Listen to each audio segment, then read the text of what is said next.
চার নম্বর হচ্ছে আলিফ। আলিফতে উলফাতাহা, আল্লাহর প্রেম ভালোবাসা অর্জন করা। আল্লাহর সাথে প্রেম করতে হবে, নবীর সাথে প্রেম করতে হবে।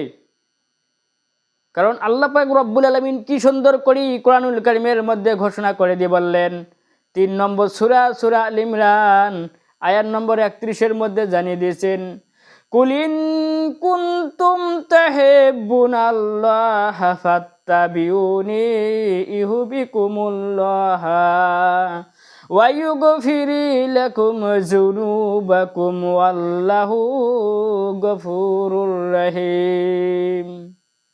আল্লাহ পাক রব্বুল আলামিন বললেন, হে নবী, আপনি লোকদেরকে বলে দিন, তারা যদি আমাকে ভালোবাসতে চায় তাহলে আমার হাবিবকে যাতে অনুসরণ করে।